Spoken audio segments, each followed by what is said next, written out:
Hello everyone, welcome to Youth Engineers Academy. My name is YK Rastogi. Deflection of beam के last video में मैंने एक case discuss किया था जिसमें कैंटिलीवर बीम के फ्री एंड पर एक पॉइंट लोड लगा था. आज हम दूसरा केस डिस्कस करेंगे जिसमें लोड फ्री एंड पर ना लगकर फ्री एंड से कुछ दूरी के ऊपर लग रहा है. ठीक है, तो आइए स्टार्ट करते हैं आज का video. So we are taking case number 2 and this is a cantilever beam with a point load at a distance small a from fixed end. तो मैंने क्या किया है, मैंने यहाँ पे फिक्स एंड से ए डिस्टेंस पर एक पॉइंट लोड लिया है. ठीक है, तो आइए देखते हैं. ये आपका कैंटिलीवर बीम है. This is the point A, this is the point B, और ये आपका फिक्स एंड हुआ, ये फ्री एंड हुआ. अभी क्या कर रहा हूं, अभी मैं फिक्स एंड से ए दूरी पर एक लोड एज्यूम कर रहा हूं, capital W, that is a point load. This distance is a. Okay, length of beam is L. Okay, इस सिचुएशन में भी यदि आप देखोगे, इस सिचुएशन में भी आप देखोगे तो जो इसका इलास्टिक कर्व होगा वो कुछ इस तरह से होगा. क्योंकि यहां तक लोड लग रहा है, यहां तक लोड लग रहा है इस पोर्शन में, BC पोर्शन में आप देखेंगे तो यहां तक तो इलास्टिक कर्व जो होगा वो इस तरह से होगा, लेकिन इस पोर्शन के ऊपर कोई भी लोड नहीं है, इसलिए यहां पर बेंडिंग मोमेंट नहीं होगा, या बेंडिंग मोमेंट क्या होगा, जीरो होगा. इस पोर्शन पर बेंडिंग मोमेंट क्या होगा, इस पोर्शन पर बेंडिंग मोमेंट जीरो होगा. तो इसलिए ये वाला जो पोर्शन है, this will be straight, this will be straight. Okay, so अगर हम ए डैश पॉइंट यहां पे लेते हैं तो मैक्सिमम जो डिफ्लेक्शन होगा वो अभी भी कहां होगा, फ्री एंड पर होगा. इससे पहले वाले केस में भी हम लोगों ने देखा था कि मैक्सिमम डिफ्लेक्शन जो है वो आपका कहां पे आ रहा था, फ्री एंड पर ही आ रहा था. ठीक है, स्लोप की बात करेंगे तो ए पॉइंट का स्लोप और सी पॉइंट का स्लोप, ये दोनों स्लोप क्या होंगे, इक्वल होंगे. थीटा सी और theta A that will be equal. Okay, ये दोनों क्या होंगे, इक्वल होंगे, और यही हमारा मैक्सिमम स्लोप भी होगा.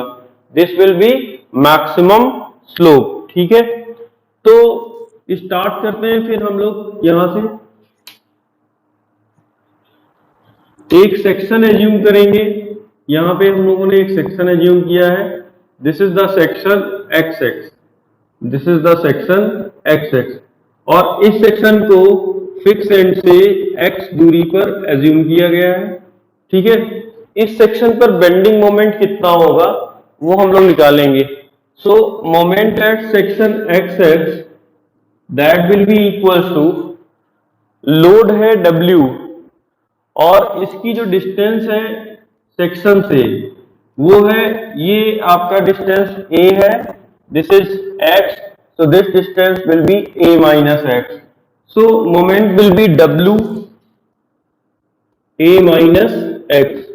क्योंकि हॉगिंग हो रही है तो हॉगिंग के केस में क्या होता है, हॉगिंग के केस में पेस कैसा हो रहा है, पेस आपका कैसा हो रहा है, सैड हो रहा है. That means bending moment will be negative, bending moment will be negative. So this is our equation number 1. Now हम जानते हैं mxx that is equal to ei d2y over dx square. ये एक्सप्रेशन हमने prove कराया था आपको. This is our equation number 2. दोनों को इक्वेट करेंगे तो यहां से आ जाएगा ei d2y over dx square that is equal to minus w a minus x. ठीक है, तो ये इक्वेशन हमें मिल जाती है. अभी हम लोग डबल इंटीग्रेशन मेथड पढ़ रहे हैं तो हमें क्या करना है, हमें दो बार इंटीग्रेट करना है. तो अभी हम लोग फर्स्ट टाइम इंटीग्रेट करते हैं. तो इंटीग्रेटिंग इक्वेशन 3, इक्वेशन 3 को आप इंटीग्रेट करोगे तो ये आ जाएगा ei dy over dx that is equal to minus w. आप अंदर इंटीग्रेट करोगे, यहाँ पे 1 है, ये आ जाएगा ax minus X square upon 2 plus c1. This is your equation number 4. अभी हम लोग एंड कंडीशन का यूज करेंगे और एंड कंडीशन का यूज करके हम किसकी वैल्यू फाइंड आउट करेंगे, C1 की वैल्यू फाइंड आउट करेंगे, जो कि एक कांस्टेंट ऑफ इंटीग्रेशन है। तो एंड कंडीशन आपको पता होगी कि फिक्स एंड पर जो स्लोप होता है वो क्या होता है, 0 होता है। तो फिक्स एंड पर स्लोप की वैल्यू क्या कर देंगे, 0। तो हम यहाँ पे अपनी एंड कंडीशन लिख देते हैं, यहीं पे लिख देते हैं।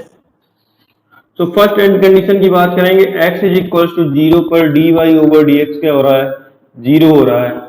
देखिए ये टर्म 0 हो गया, x का वैल्यू 0 है तो ये पूरा टर्म 0 हो गया। इसका मतलब यहां से आ जाता है कि C1 is equal to 0, C1 is equal to 0। तो जनरल इक्वेशन स्लोप के लिए आ जाती है ei dy over dx that is equal to minus w ax minus X square upon 2। So this is the general equation for slope.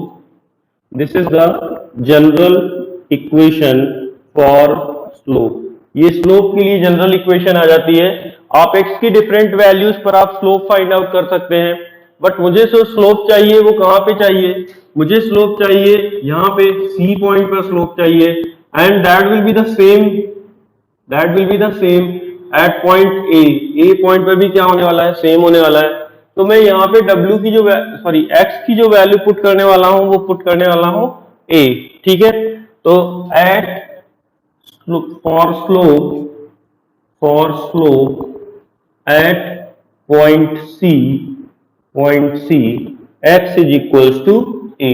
x की value हम लोग क्या put करने वाले हैं, x की वैल्यू हम लोग a पुट करने वाले हैं। तो a पुट करेंगे तो यहां से आपको मिल जाएगा ei dy over dx at point C that is equals to minus w, a put करेंगे ये आ जाएगा a square minus a square upon 2। So this will be ei theta c लिख सकते हैं इसको, minus w a square upon 2, या फिर theta c is equals to minus w a square upon 2 ei। Okay, so this will be the slope, और यही slope आपका किस पॉइंट पर भी होगा, ए पॉइंट पर। जैसा मैंने बताया ना कि जो एसी पोर्शन है उसके ऊपर कोई लोड नहीं आ रहा है, उसकी वजह से यहाँ पर जो बेंडिंग मोमेंट होगा वो 0 होगा, इसलिए ये वाला जो पोर्शन रहेगा ये पोर्शन आपका स्ट्रेट रहेगा। अगर आप चाहें तो हम एक एक्सपेरिमेंट के जरिए भी इसको देख सकते हैं। सपोज करिए कि ये एक कैंटिलीवर बीम है, ये जो है इसका फिक्स एंड है, जहां पे मैंने इसको फॉर्मली जो है वो अपने हैंड से पकड़ा हुआ है यहाँ पे, ठीक है। ये कैंटिलीवर बीम है। अगर मैं यहाँ पर जो हमारी सिचुएशन है उस सिचुएशन के अकॉर्डिंग अगर मैं यहाँ पे लोड लगाता हूं तो आप देखोगे जो कर्व्ड पोर्शन होगा वो सिर्फ इतना होगा, इलास्टिक कर्व, न्यूट्रल एक्सिस जो कर्व्ड होगी वो सिर्फ इस पोर्शन के लिए कर्व्ड होगी। आगे वाला पोर्शन चूंकि अनलोडेड है इसलिए वो कैसा रहने वाला है, वो आपका स्ट्रेट रहने वाला है। ओके, सो स्लोप जो है वो आपका C पॉइंट पर है या A पॉइंट पर है, दोनों पर स्लोप क्या हो जाता है, दोनों पर स्लोप हो जाता है सेम, ठीक है। तो ये आपका स्लोप आ जाता है। Now equation, general equation of slope, ये जो है इसको हम क्या करते हैं, एक बार और इंटीग्रेट करते हैं। तो इंटीग्रेटिंग इक्वेशन 5, तो यहां से आपको मिल जाएगा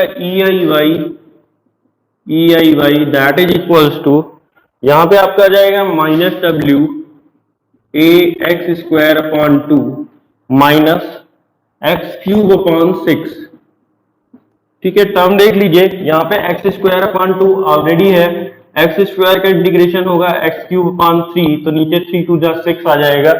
एक कांस्टेंट ऑफ इंटीग्रेशन लेंगे, so that is C2। So this is our equation number 6। C2 का वैल्यू फाइंड आउट करने के लिए एक बार फिर से हम लोग क्या करेंगे, एक बार फिर से हम लोग एंड कंडीशन का यूज करेंगे। x इज इक्वल टू 0 पर y क्या है, 0। बी पॉइंट पर आप देख रहे हैं there is no deflection because this point is supported. ये पॉइंट कैसा है, सपोर्टेड है। तो आप देखेंगे y0 पुट करेंगे, x0 पुट करेंगे, यहां से आपका आ जाएगा C2 will be equal to 0, C2 will be equal to 0। तो यहां से आपको जनरल इक्वेशन मिल जाएगी ei that is equal to minus w ax square upon 2 minus X cube upon 6। So this is the general equation. This is the general equation for deflection. ठीक है, ये deflection के लिए जनरल इक्वेशन आ जाती है। अभी हमें डिफ्लेक्शन फाइंड आउट करना है। सी पॉइंट पर हम जानना चाहते हैं कि सी पॉइंट पर कितना डिफ्लेक्ट हुआ है। तो सपोज करिए कि हमने इसको जो है हमने इसको मान लिया है Y C. This is the Y C, deflection at point C. For deflection at point C, C point पर डिफ्लेक्शन मैंने यहाँ पे लिया हुआ है वाई सी। अगर मुझे सी पॉइंट पे डिफ्लेक्शन निकालना है तो उसके लिए मैं एक्स का वैल्यू कितना पुट करूंगा, एक्स का वैल्यू पुट करूंगा A. Okay, so for deflection at C X will be equals to A. तो यहां से आ जाएगा ई आई, इसे मैं लिख रहा हूं Y C, that is equal to minus W, ये आपका आ जाएगा A cube upon 2 minus A cube upon 6। LCM लेंगे, सॉल्व करेंगे तो ये आपका आ जाएगा minus W A cube upon 3। Okay, तो यहां से आपका वाई सी निकल के आ जाएगा minus W A cube upon 3 ई आई। सो ये वाई सी का वैल्यू यहाँ पे आ जाता है, लेकिन मुझे वाई सी का वैल्यू नहीं चाहिए। मुझे वैल्यू कहाँ पे चाहिए, मुझे चाहिए मैक्सिमम डिफ्लेक्शन चाहिए। तो मैक्सिमम डिफ्लेक्शन किस तरह से निकालेंगे, उसके लिए मैं क्या करने वाला हूं, उसके लिए मैं यहाँ से ये जो आपका पॉइंट है सी डैश पॉइंट से मैं एक परपेंडिकुलर ड्रॉप करूंगा। एंड ये परपेंडिकुलर मैं कहाँ पे ड्रॉप कर रहा हूँ, दिस परपेंडिकुलर, ये आपका परपेंडिकुलर यहाँ पे आ जाता है।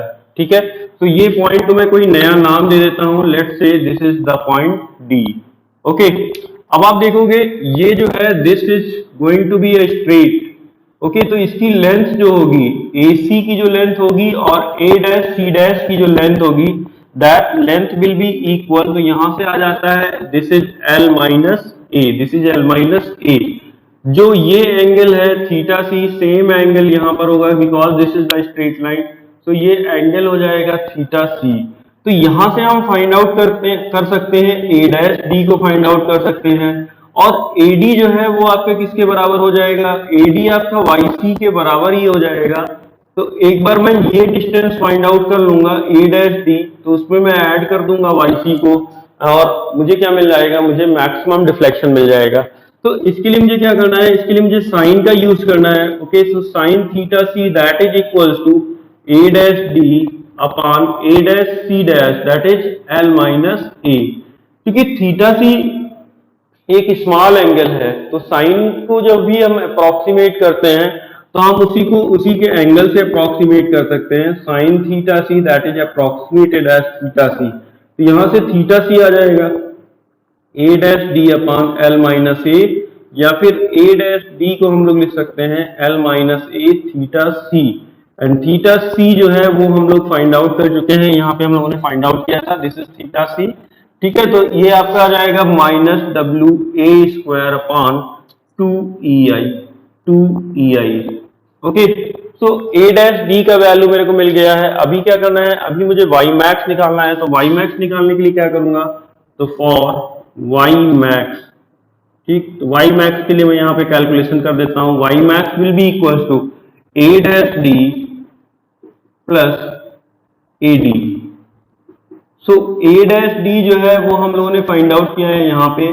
सो this is minus W A square upon 2EI L minus A। Okay, plus AD, और AD क्या है, AD है आपका YC के बराबर, और YC का वैल्यू है minus W A cube upon 3EI upon 3EI। ठीक है, तो इसमें बहुत ज्यादा हम और इसको सिंप्लीफाई नहीं कर सकते हैं। बस आप चाहें तो एक माइनस साइन जो है वो आप कॉमन ले सकते हैं, W कॉमन आ सकता है, A स्क्वायर कॉमन आ सकता है, EI कॉमन आ सकता है, बट बहुत ज्यादा चांसेस नहीं है। तो मैं क्या कर रहा हूँ, मैं इसको यहीं पे छोड़ दे रहा हूँ ऐसे ही। ठीक है, जब भी आपका न्यूमेरिकल प्रॉब्लम आएगा तो उसमें ये सारी इतनी वैल्यूज नहीं आएंगी। ठीक है, कुछ न्यूमेरिकल वैल्यूज आएंगी, तो ये आपका इस तरह से सॉल्व हो सकता है। ठीक है, तो मैंने एक केस यहाँ पे डिस्कस किया था जिसमें पॉइंट लोड जो है वो फ्री एंड पे ना लगकर कोई भी इंटरमीडिएट लोकेशन पे लग रहा है, और ये जो इंटरमीडिएट लोकेशन है इसका फिक्स एंड से जो डिस्टेंस है वो क्या है, A है। ठीक है, तो हमने इस पॉइंट जहां पर भी हमने लोड लिया है, इस पॉइंट पर भी हमने डिफ्लेक्शन और स्लोप निकाला है। साथ ही साथ हम लोगों ने मैक्सिमम डिफ्लेक्शन भी निकाला है कि मैक्सिमम डिफ्लेक्शन को हम लोग किस तरह से निकाल सकते हैं। ठीक है, तो आज के वीडियो में इतना ही।